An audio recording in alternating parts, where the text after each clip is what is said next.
سلام تخطاتلتنا channel كمي كان يخم كمي تخونو سنة كتكون ناي وتر من يوتيو لو مون كم وتر نخلنا تتغمنا تعبينان نقل دما بقع زي وتنا وين كتسنينا تخليع زبل كوارستي هي زغريبة زلهم لو من ريارستي أبقع زفغري أبقع زحدار حركاتي أنكاس زخوني حيلينا هنري بزو حسبات مچم فقري كساب كندي صبغ مخانو صبغ حدار صبغ فقري زي مني قالو إلى مني لو من ريارست ግን ነዚ ፍቅሪ እዚ ነዚ ጥዑም ነገር ንክንረክብ ንገብሮም ጌጋታት ወይ ድማ ኣብ ሂወትና ፅቡቅ ፍቅራዊ ጉዕዞ ንከየጋጥመና ቀፃልነት ዘለዎ ፍቅራዊ ሂወትን ሓዳርን ከየጋጥመና ዝዕንቅፁና ዘለው ናተይን ናትካ ኣነኳ ናተይ እኳ ይኮነን ኣክቹሊ ነቲ እዚ ነገር ዘጋጥመና እንተሎ ንዓና ነፍስና ቸክ ክንገብር እሞ ብኡ መንፅር ድማ ነዘን ፀገማት እዚአን ተኣሊና ሂወትና እናቅልለን እናጣዕመን ክኸይድ እዩ ስለዚ ካብ መጀመርያ ላይክ ኣብዋታ ቪድዮ ክሳብ መወዳእታ ድማ ተኸታተልወን ሓሙሽተ ካብ ንሓትሕደን ዝሕይላ ነጥብታት ኢና ክንርኢ ከነዋዋሕኩም ቀጥታ ናብቲ ትምህርቲ ክናቱ so point number 1 ብዙሕ ግዜ ደይነስተውዕለላ ሓያል ነጥብያ እዚኣ you project onto your partner እዚኣ እንታይ ማለት እያ ንስኻ ትደልዮ ነገር ናብቲ ሰብ ከተስግሮ ምፍታን እንታይ ማለት ምዃኑ ክንርዮ ኢና the first date went so well and now you're lying in bed creating all these fantastic images of the future you two will have together so ምስ ሓንቲ ሰብ ምስ ሓደ ሰብ ተራኺብኩም ዕሊልኩም ሻሂ ሰቲኹም ቻት ጌርኩም ቴሌፎን ተደዋዊልኩም ኢኹም ፅቡቕ ዝኾነ ሂወት ክትጅምሩ ተስፋ ኣብ ዝሃበሉ ግዜ ገዛኹም ምስ መፃኹም ሽዑ ኣብ ዓራትኩም ዓፂኹም በይንኻ ኢኻ ክትከውን ትደሊ ኣብ ፋንታዚ ተኣቱ ኣብ ሕልምታት ተኣቱ ስለዚ ብዚ ሕልምታት ኩሉ ግዜ እንታይ ክትገብር ትፍትን ኩሉ ትስኻ ትደልዮ ነገር ኣብቲ ክትከዶ ትደሊ ከምቲ ክትኮኖ ትደሊ ሂወት ስእልታት ክትገብር ትደሊ ትጅምር ኣብ ሓንጎልካ ኣብዚ ስእሊ ሕጂ እንታይ ዘሎ ፀገም ንዓይ ብዝጥዕመኒ ነቲ ስእሊ ዝገብሮ ዘለኹ እዚ ማለት እታ ኣነ ረኺበያ ዘለኹ ጓል ልክዕ ከምቲ ኣነ ኣብ ሓንጎለይ ዘሎ ስእሊ ከምኡ ክትኮነለየ ዝደሊ that's a big problem ምክንያቱ ንስኻ ብርእስኻ ዘለካ ስእልን እታ ረኺብካያ ዘለካ ሰብን ሓደ ከይኮኑ ክእሎም ወይ ከዓ እታ ኣፍቂራትካ ዘላ ወይ እታ ኣፍቂርክ ዘሎ ወዲ ነታ ኣብ ርእስኹ ዘሎ ስእሊ ናይ ወዲ ወይ ናይ ጓል ስእሊ ናይ ሓዳር ዘየንፀባርቕ ክኸውን ይኽእል እዩ ምናልባት ብልቢ ዝፈትወክ ጥዑይ ሰብ ክኸውን ይኽእል ግን ነታ ኣብ ርእስኺ ወይ ኣብ ርእስኻ ዘላ ስእሊ ክምልኡ ወይ ምስኡ ማች ክዋሰቡ ወይ ማች ክገብሩ ዘይክእሉ ምዝኾኑ እዩ እቲ ፀገም ዝመፅእ The stories we create in our minds are 99.9 of the time based on the image of who we want the person to be rather than who they are or who they really are. So እቲ ኣብ ርእስና ንቆርፆ ዘለና ስእሊ ድማ መብዛሕትኡ ግዜ 99% ይብለና ኣሎ መብዛሕትኡ ግዜ ከምቲ ንሕና ንደልዮ ጌርና ኢና ነቲ ሰብ ንቆርፆ እምበር ከምቲ ሰብ ብሓቂ ከመይ ዓይነት ሰብ ንሱ ከምኡ ማለት ኣይኮነን ታጓልሲ ምሳይ ትኸይደላ ኢላ ዝሓስባ ዘለኹ ነቲ ትናብነት ልክዕ ከምታ ኣብ ርእሰይ ዘሎ ተቐራሪፁ ዝነበረ ስእሊ ከምኡ ክትከውን እየ ዝደልያ but this is not realistic ምክንያቱ ሰብ ከምቲ ንስኻ ኣብ ርእስኻ ዘሎ ዘይኮነስ ከምቲ ንሱ እዩ ስለዚ እዚ ክልተ ፍልልይ ምስ ኣጋጠመ እንታይ ይስዕብ ክንርኢ ኢና ነዚ ስእልን እቲ ሰብን ክፈላለም ዝጀመረ እንታይ ኢና ክንገብር ንደሊ ነቲ ሰብ ክንቅይሮ ንደሊ ሕጂ ምቕያር ብዙሕ ዓይነት ደረጃ ዘለዎ ንሓደ ሰብ ካብቲ ዘለዎ ንላዕሊ ገፁ ደረጅኡ ንከመሓይሽ ትሕግዞን ተተባብዖን ተለኻ ትልውጦ ኣይኮንካን ዘለኻ ትዕብዮ ኢኻ ዘለኻ ፍልልይ ኣለዎ ምቕያር ማለት ግን ልክዕ ነቲ ድሌታቱ ጎሲኻ በትናትካ ድሌታት ንክኸይድ ክትግድዶ ከለኻ እዚ ነቲ ሰብ ኣንጻር ድሌታቱ ስለትወስዶ ዘለኻ ሕማቕ እዩ in the early stages of romance it's common to project an image of a perfect partner onto someone ስለዚ መብዛሕትኡ ግዜ እቲ ናይ ፍቕሪ እቲ ናይ ሓዳር ዘለና ስእሊ ካበይ ዝመፀ ይመስለኩም ካብ ቪድዮ ካብ ፊልሚ ካብ ገለመለ ዝመፀ እዩ እቶም ኣብኡ ትሪእዎም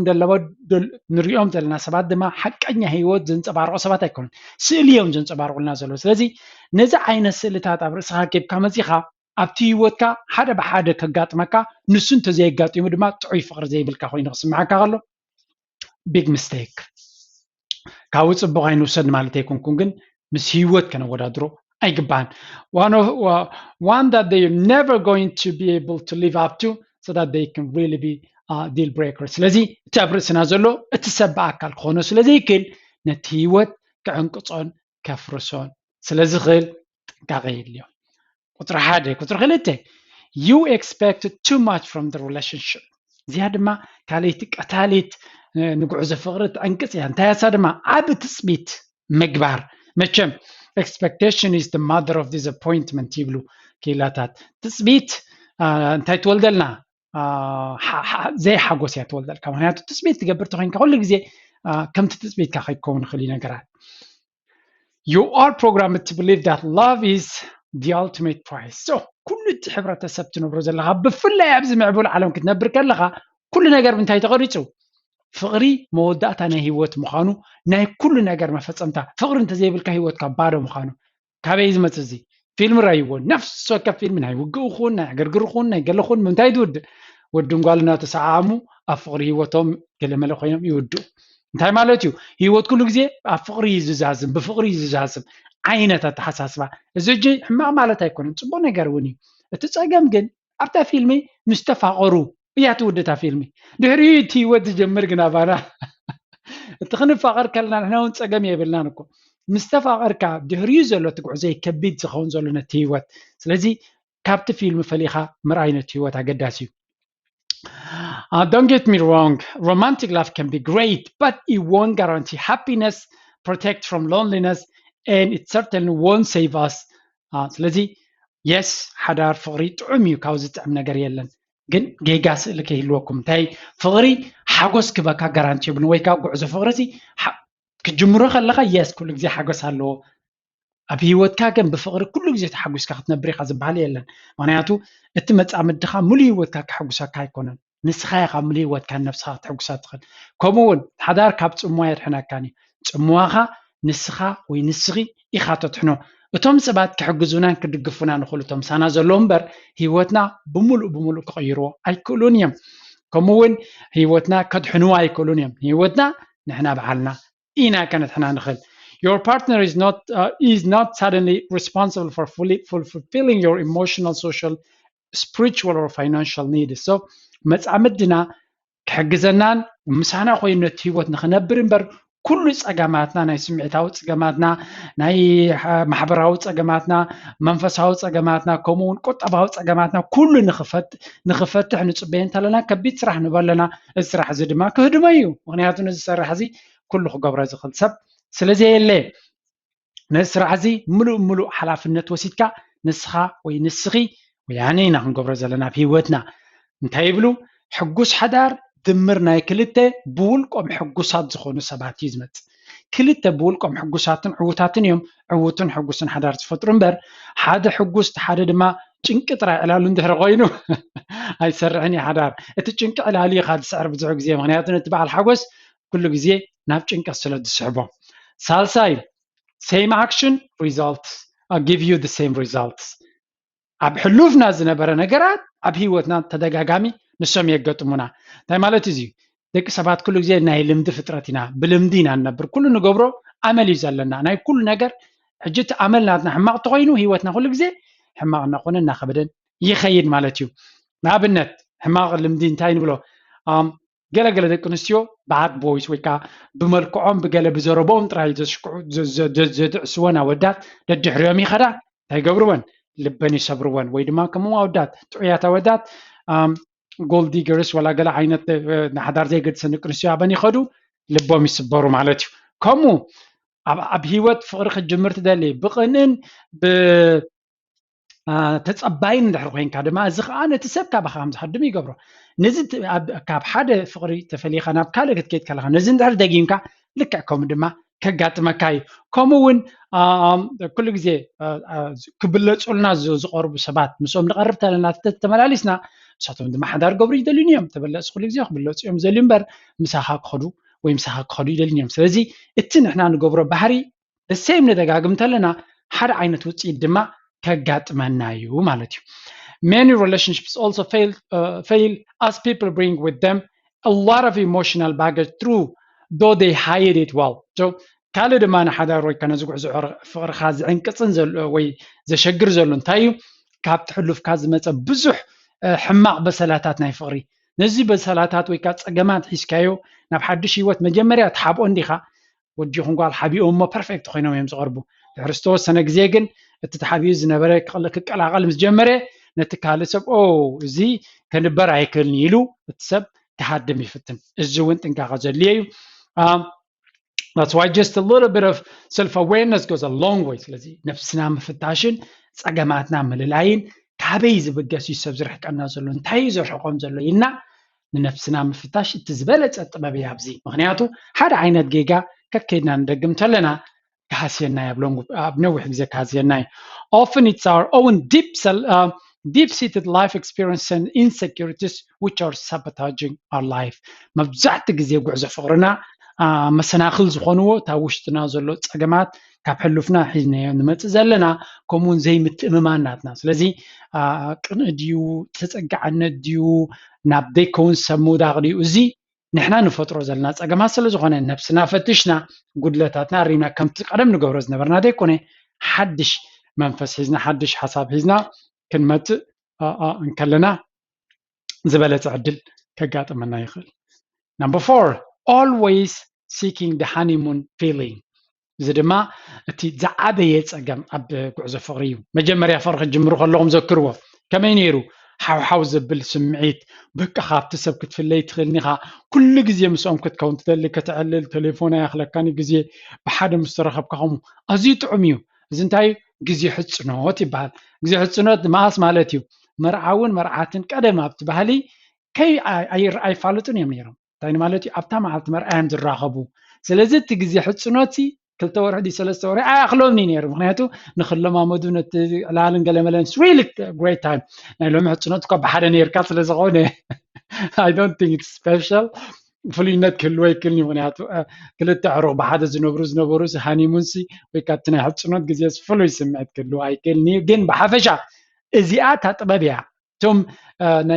ኣብቲ ናይ መጀመርያ ደረጃ ናይ ፍቅሪ ጥራይ ጠጠው ዝበሉ ሰባት ኣብ ሓዳር ይኹን ኣብ ቀፃልነት ኣብ ፍቅሪ ኩሉ ግዜ ፀገም ኣለዎ እንታይ ክንሪኦ ኢና So we all know the early stages of romance are always great and yes of course نعم تصلي يلن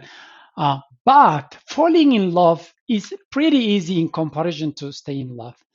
زيادة عباينات بيها أفغر متهاو قليليو مس منتاي كتوضر خلها أبت قعزة فغري مس مقصال كتري خلها فغري مجمار أبت فغري مودا مجمرة كله جزء حوزة بالمنفصل زلو قليل نقول السب أب حدا فغري أتيخا أبو مقصل مقال جن عبت ببزدليو حيليو أتي مجمرة أو زبل زنبر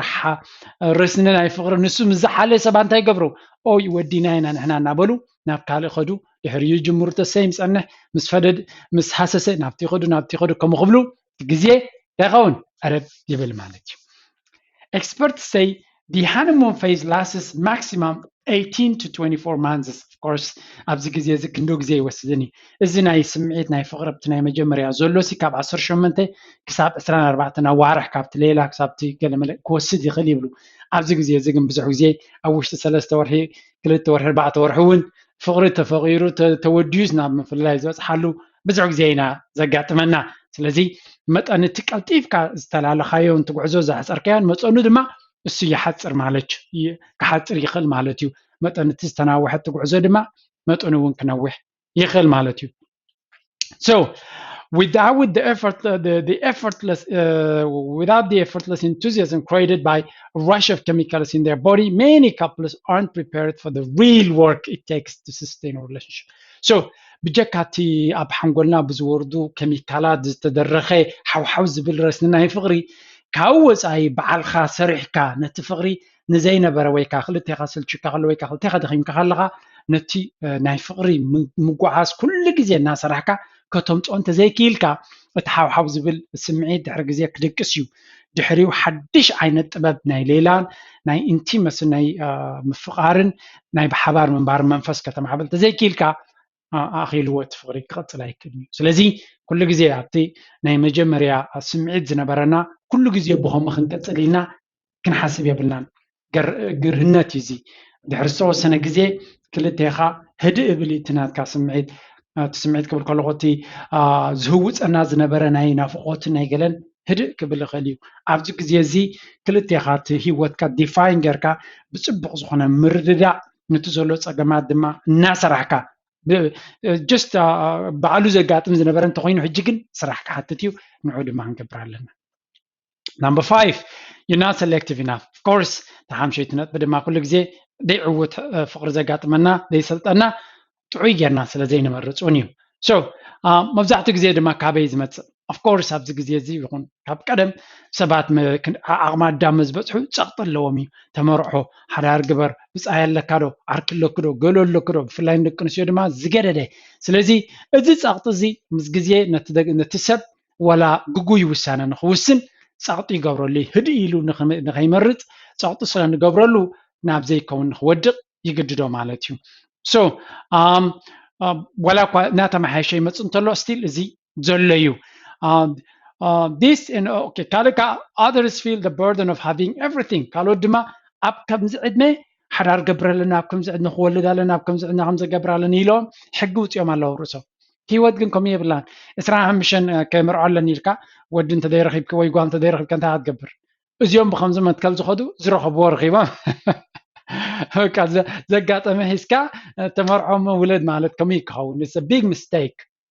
ንስኻ ፕላን ከተውፅእ ትኽእል ኢኻ ብፍላይ ጉዕዞ ፍቅሪ ግን ብካላንደርን ብፕላንን ዝኸይድ ከይከውን ይኽእል እዩ ጥንቃቄ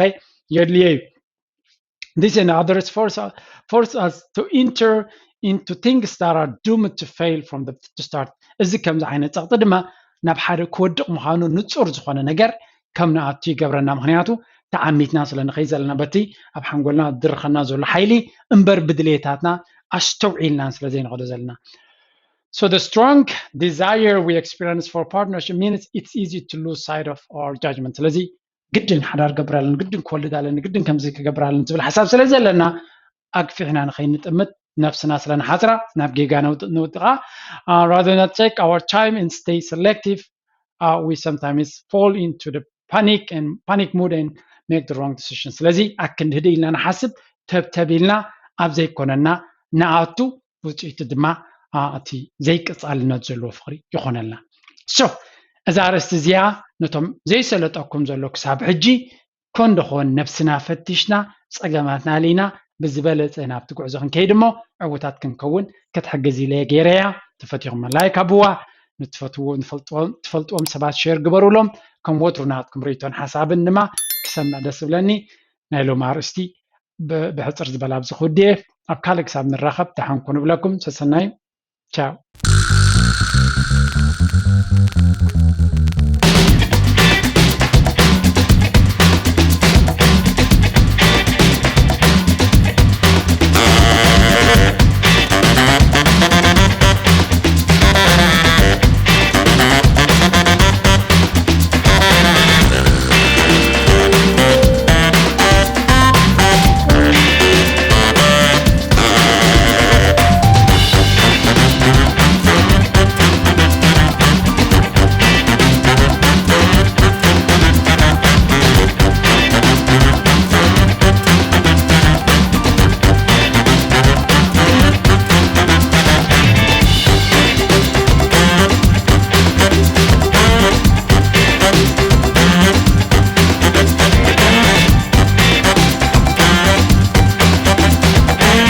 እዚ እጂ ከም ንሪኦ ዘለና ክንዲዚ ኢንቨስቲጌረ ካብቲ ግዜ ካብ ዕለት ሓደ ክሳብ ሕጂ ዘሎ ግዜ ድማ 12,094 ፍራንክን ወሊዱ ብፐርሰንቴጅ ክረአ ከሎ 31.6 ከም ዝወለደ ይሕብረኩም